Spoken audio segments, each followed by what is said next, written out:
She was America's richest woman, and her own palace destroyed her legacy. She was born into more money than most nations possessed. In 1887, in the gilded glow of America's industrial ascent, a baby girl arrived into a dynasty built on breakfast tables.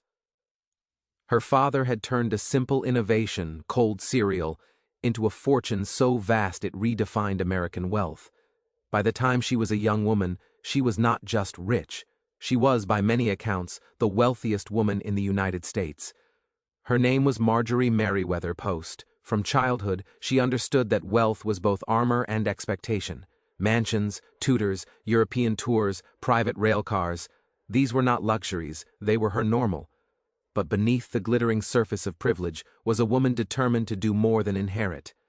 She expanded the family empire, sharpened its business strategy, and helped transform it into General Foods, one of the largest food corporations in the world. She invested wisely, moved decisively, and built a financial empire that eclipsed even her father's. Yet for all her triumphs in business, she longed for permanence in a world that kept shifting beneath her feet. She married young, then again, and again. 4 husbands in total, financiers, diplomats, socialites. Each marriage carried promise, each ended in fracture. Public divorces in the early 20th century were not quiet affairs. They were spectacles, headlines, whispered gossip in ballroom corners. For a woman of her stature, every personal failure became public currency. Still, she pressed forward, reshaping her identity with each reinvention. Philanthropist, collector, diplomat's wife, patron of the arts. And then she began to dream of something that would outlast scandal, outlast heartbreak, outlast even her own name. In the 1920s, she purchased 17 acres on a barrier island in Palm Beach, Florida. It was a narrow strip of land between 2 worlds, the Atlantic Ocean on one side, the shimmering Lake Worth Lagoon on the other. Sea to lake. Mar-a-Lago. The name itself sounded like a whisper from another era. Construction began in 1924. She spared no expense. Imported marble from Italy. Spanish tiles, thousands upon thousands of them. Gold leaf ceilings. Hand-carved stone. Coral rock quarried locally but sculpted into Mediterranean fantasy. The estate would stretch from oceanfront to waterfront, an architectural bridge between horizons. It required 600 workers and years of labor. When completed in 1927, it was not merely a house, it was a palace. 126 rooms arranged in courtyards and arcades, ballrooms and loggias. A private world fortified against intrusion, a monument to permanence. But timing can be cruel. Only 2 years after its completion, the Great Depression struck.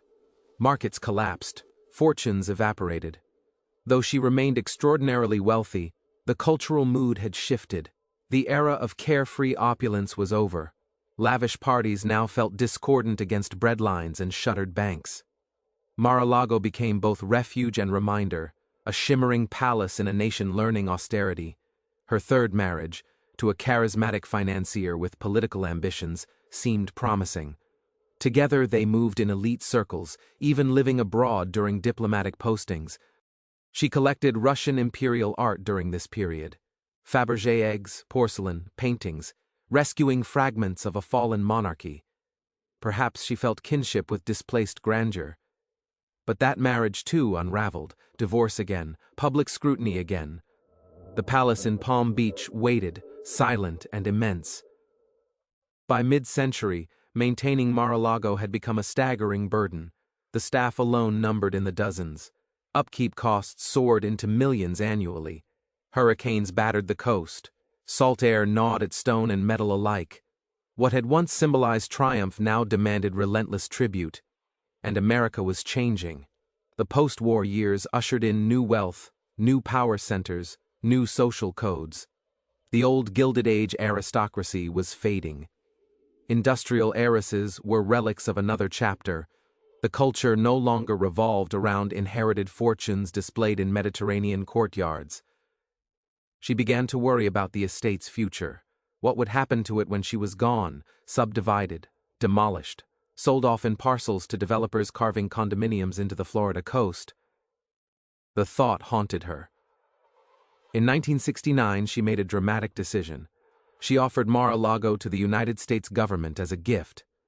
Not merely the land, but the mansion itself, intended as a winter White House. A retreat for presidents, a place of diplomacy and national significance.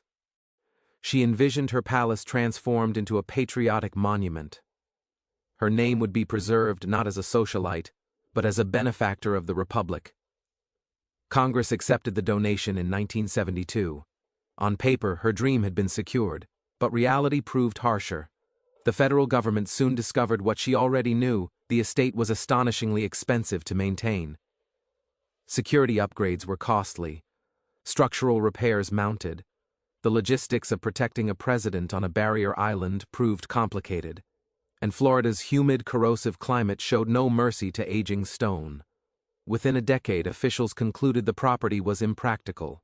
In 1981, less than a decade after her death, ownership was returned to her foundation. The dream of a presidential retreat dissolved quietly in bureaucratic paperwork. For the woman who had poured ambition and identity into Mar-a-Lago, the reversal would have felt like erasure. She died in 1973, believing she had secured her legacy. Instead, her final grand gesture unraveled. The estate she intended as a national treasure became a financial liability. Her foundation struggled to manage it. Maintenance costs remained crushing. The palace stood not as a monument to enduring influence, but as a question mark. What had she truly built? Marjorie Merriweather Post had once been the embodiment of American prosperity, an heiress who mastered business, navigated global politics, and assembled one of the world's greatest private art collections. Yet history has a way of simplifying lives into single symbols. For her, that symbol became the palace between sea and lake. Mar-a-Lago was meant to immortalize her. Instead, it consumed resources, complicated her philanthropic plans, and tethered her legacy to a building whose future she could not control. There is a quiet tragedy in that. She sought permanence in stone and marble. She tried to transform private excess into public good. She imagined presidents walking her corridors, global leaders dining beneath her gilded ceilings, history unfolding in rooms she commissioned. But buildings outlive intentions. They evolve beyond their creators. They absorb new meanings, new chapters, new controversies. In the end, the greatest heiress of her age was not undone by scandal, nor bankruptcy, nor obscurity. She was undone by scale, by the audacity of constructing something so vast that even a fortune could not tame it. MarALago still stands on that slender strip of Florida coast, sunlight glinting off its tiles, waves breaking on either side. It is magnificent. It is excessive. It is enduring. And in its shadow lingers the story of a woman who believed that if she built something grand enough, it would secure her place in history, only to discover that legacy is far more fragile than marble and far less obedient than money. She was born into a fortune, but she refused to merely live inside it. In the late 19th century, when America's industrial machine was roaring to life, she entered the world as the daughter of a man who had transformed breakfast into big business. Her father had pioneered ready-to-eat cereal, turning an everyday ritual into a national habit. By the time she was old enough to understand numbers, those numbers had already grown into millions. Railcars moved UCT across the country. Factories expanded. The post name became synonymous with a new kind of American efficiency. But inherited wealth can be fragile. Empires built in one generation often weaken in the next. Many heiresses of the Gilded Age lived as ornaments of their fortunes. Hostesses of grand estates, patrons of charities, figures admired for elegance rather than execution. She studied the business instead. From an early age, she paid attention to operations, distribution, branding. She understood that food was not simply a product, it was a system. Production lines, supply chains, marketing campaigns, and consumer psychology woven together. When her father died in 1914, she was thrust into a position few women had ever occupied, principal owner of a rapidly expanding national corporation. The timing was precarious. The country stood on the edge of global war. Markets were uncertain. Leadership transitions often invite instability. Advisors circled. Investors watched closely. There were quiet assumptions that a young woman, no matter how wealthy, might struggle to command such an enterprise. She did not retreat. Instead, she strengthened the company's foundation. She expanded product lines. She supported aggressive marketing strategies that embedded brand loyalty into American households. She approved acquisitions that broadened the corporation's reach beyond cereal into a wider spectrum of packaged foods. Under her stewardship, the company evolved into what would eventually become one of the largest food conglomerates in the world. Her decisions were not impulsive gestures of privilege. They were calculated moves shaped by analysis and long-term thinking. She understood economies of scale before the phrase became common. She recognized that diversification protected stability. When opportunities arose to purchase competing brands or complementary businesses, she acted decisively. The transformation was profound. What began as a cereal company became a food empire, General Foods, controlling products that filled pantries across America. In an era when women were still fighting for suffrage, she was negotiating multi-million-dollar deals. Her wealth multiplied. By the 1920s, she was widely considered the richest woman in the United States. But unlike many industrial heirs, her fortune was not static. It was growing, compounding, expanding through investment strategy and corporate restructuring. She understood that visibility mattered. She cultivated relationships with bankers, industrialists, and policymakers. She attended meetings not as a ceremonial figure but as an owner with authority. There was discipline beneath the glamour. While society pages chronicled her gowns and estates, boardrooms recorded her votes and approvals. She balanced both worlds, the public spectacle of wealth and the private rigor of management. She reinvested profits strategically, ensuring the company remained competitive in a rapidly modernizing marketplace. The early 20th century was defined by consolidation. Industries merged to dominate national markets. Railroads, steel, oil, giant entities reshaped the economy. She positioned her company within that environment of consolidation, understanding that scale meant survival. By aligning with financial institutions and expanding through mergers, she ensured that the enterprise would not be swallowed by larger rivals. Her success also carried symbolic weight. At a time when women's roles were tightly confined, she embodied a new archetype, the businesswoman heiress who governed capital rather than merely consuming it. She did not publicly campaign as a feminist icon, yet her existence challenged assumptions. Wealth in her hands did not diminish, it multiplied. She traveled extensively, studying markets abroad. She observed European manufacturing methods and cultural tastes. Exposure to international systems sharpened her sense of how American brands could expand influence. The world was becoming smaller through trade and technology, and she anticipated that shift. Yet leadership came with pressure. Economic cycles fluctuated. The exuberance of the 1920s gave way to the catastrophic collapse of 1929. The Great Depression tested even the most disciplined corporations. Consumer spending plummeted. Unemployment soared. Food companies faced unique challenges, demand persisted, but purchasing power declined. Her response was pragmatic. Affordable, shelf-stable foods gained importance during hardship. She supported strategies that positioned her brands as dependable staples in uncertain times. While luxury industries faltered, packaged food maintained relevance. Stability in essentials became an advantage. Through crisis, the empire endured. Behind the scenes, she worked with financial advisors to preserve capital and manage risk. She understood that liquidity and patience were essential during downturns. Unlike speculators who gambled on volatile markets, she favored structural resilience. The company's breadth of products insulated it from total collapse. Her fortune, though affected by the Depression, remained immense. More importantly, her corporate structure survived intact. By mid-century, General Foods stood as a dominant force in American industry, a testament to decades of expansion and oversight.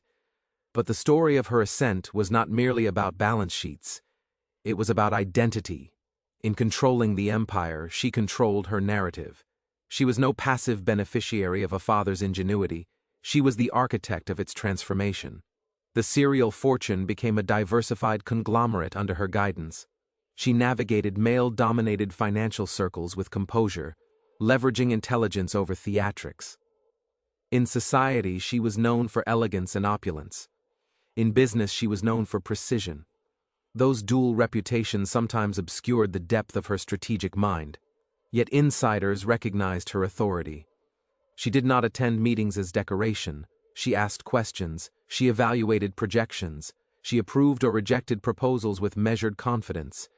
The scale of her wealth eventually placed her in a category almost mythic. Newspapers referred to her as America's greatest heiress. But that phrase, though accurate, simplified her achievement. An heiress inherits. She expanded. By the time she reached the height of her power, her fortune symbolized something larger than personal luxury. It represented the maturation of American consumer capitalism. A breakfast innovation had evolved into a corporate giant feeding millions daily. Through disciplined expansion, calculated acquisitions, and strategic resilience during economic catastrophe, she ensured that the empire not only survived her father but surpassed him. Her rise was not accidental.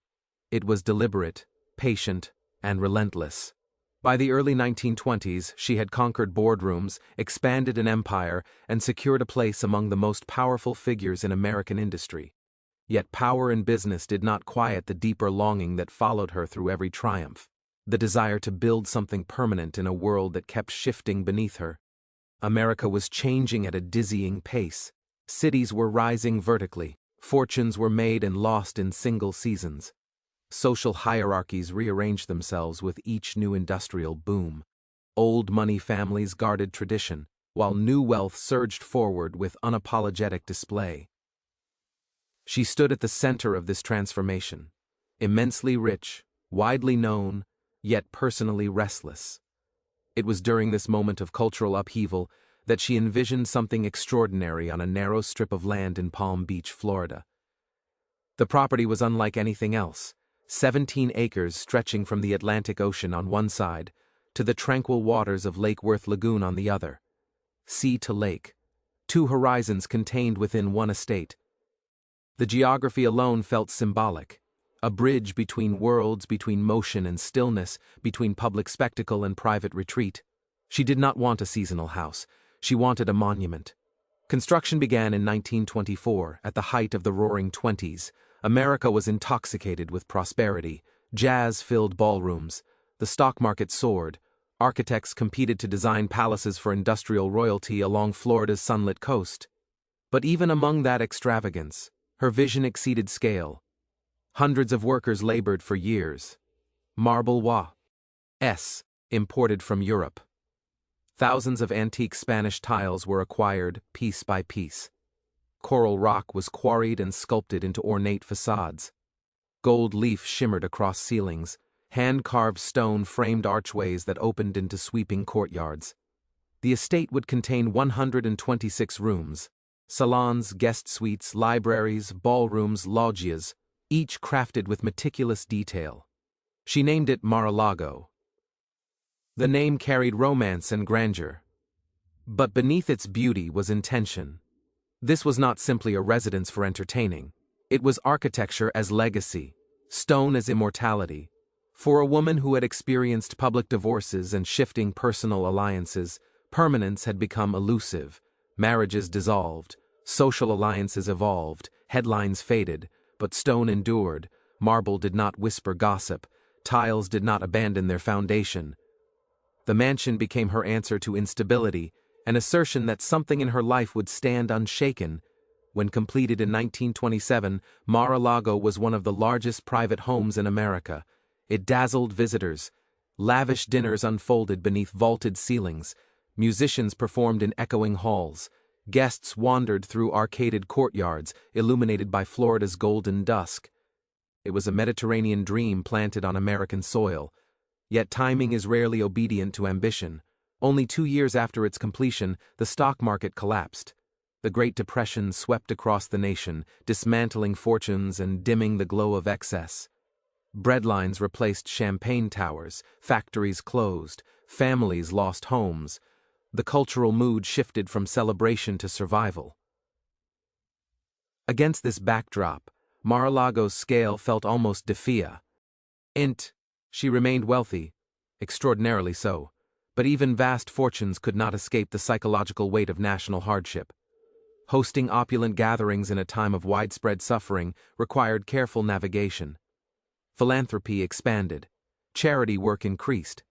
Yet the palace still stood as a reminder of a vanished era of carefree extravagance. Maintaining the estate became a colossal undertaking. Dozens of staff were required year-round. Salt air corroded metal fixtures. Hurricanes threatened the coastline. The cost of upkeep soared into millions annually. What had once symbolized triumph began to resemble obligation, and America kept evolving.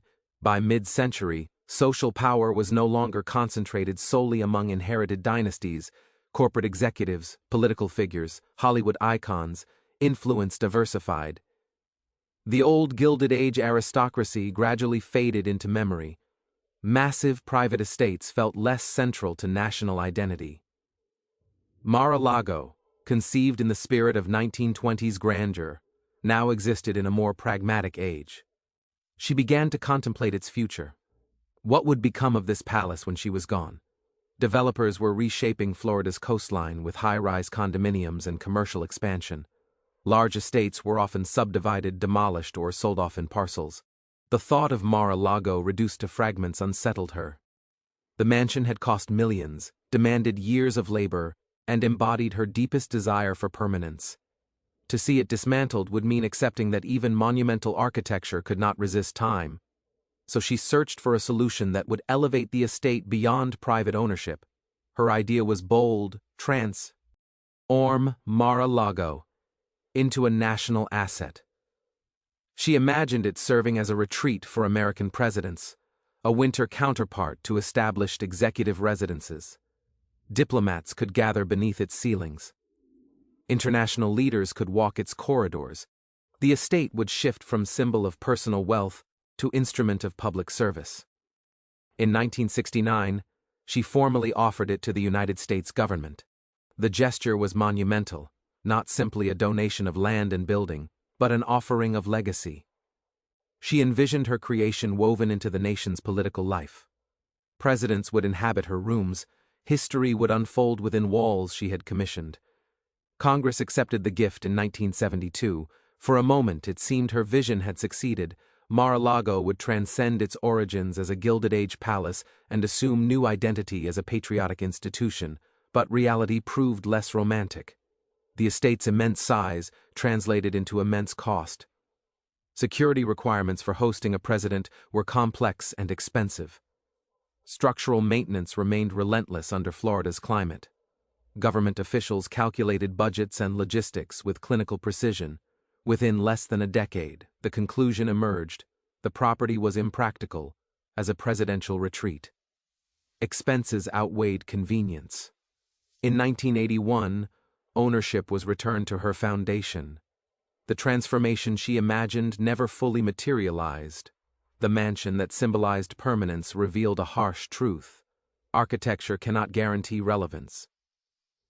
Cultural tides shift. Practical considerations override romance. Even a palace spanning sea to lake can struggle to define its purpose in a changing nation. Mar-a-Lago had been built as a declaration of endurance.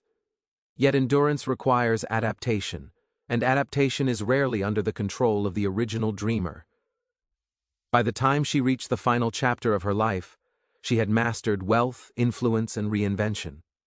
She had navigated business empires, international diplomacy, philanthropy, and high society. Yet the question that lingered quietly beneath every accomplishment was the same one that haunts all powerful figures: how will history remember me?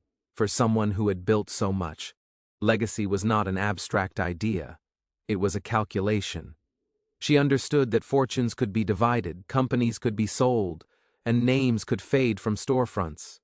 Even great corporations eventually merge into entities so large that their founders become footnotes.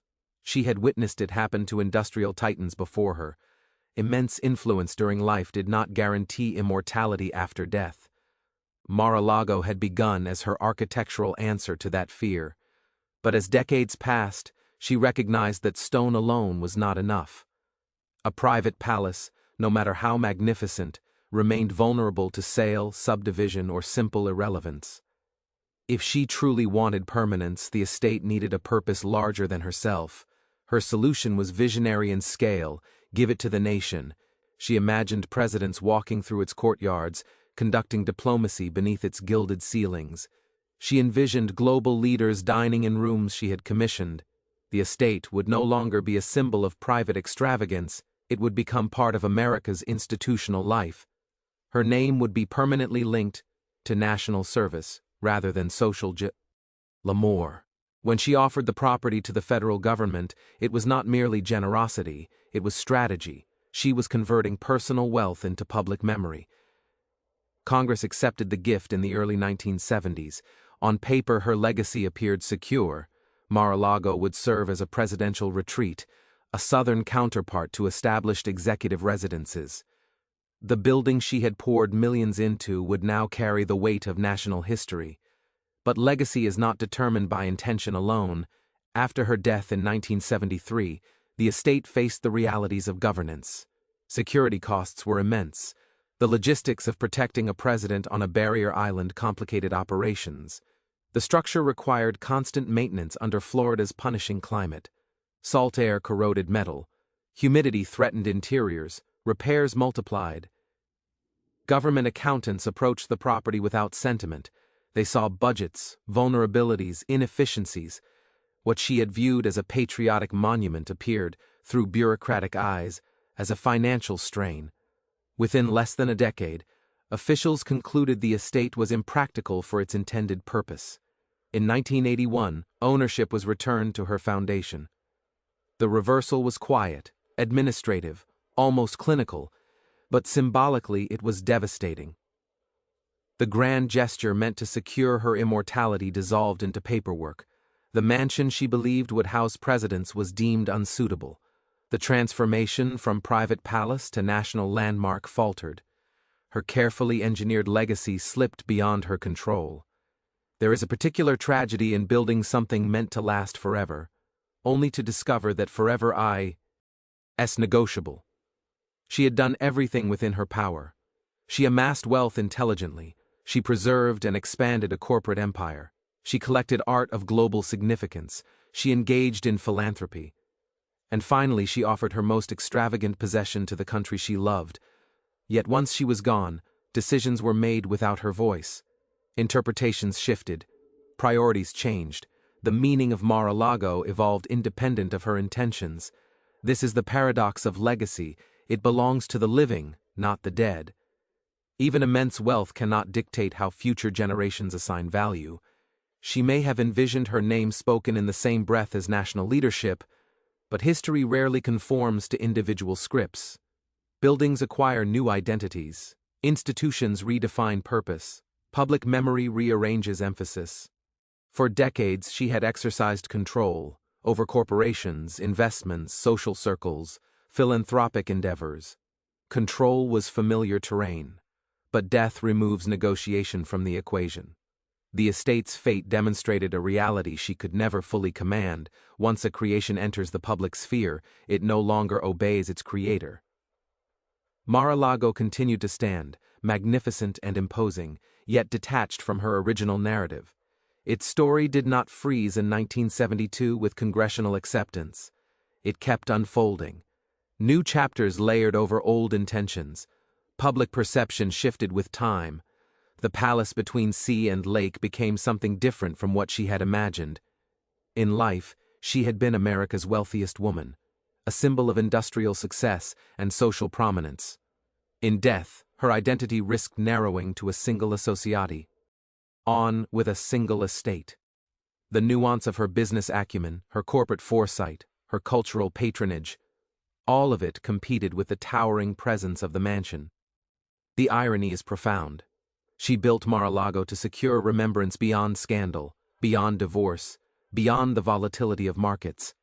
Yet the estate's unpredictable evolution complicated that very remembrance. Instead of stabilizing her legacy, it tethered it to forces outside her influence. Perhaps the deeper tragedy lies not in the government's rejection, but in the realization that permanence is an illusion. Wealth can construct walls, import marble, gild ceilings. It can endow museums and fund charities. But it cannot freeze time. It cannot script future interpretation. Her life demonstrated extraordinary agency. Her final years revealed its limits. The greatest heiress of her era believed that scale could conquer uncertainty, that a palace spanning ocean to lagoon could anchor her name in history. But history is fluid. It reshapes monuments, repurposes symbols, and assigns new meanings without consultation. What remains is not control, but complexity. A story of ambition, generosity, miscalculation, and the quiet recognition that legacy once released into the world no longer belongs to the one who built it.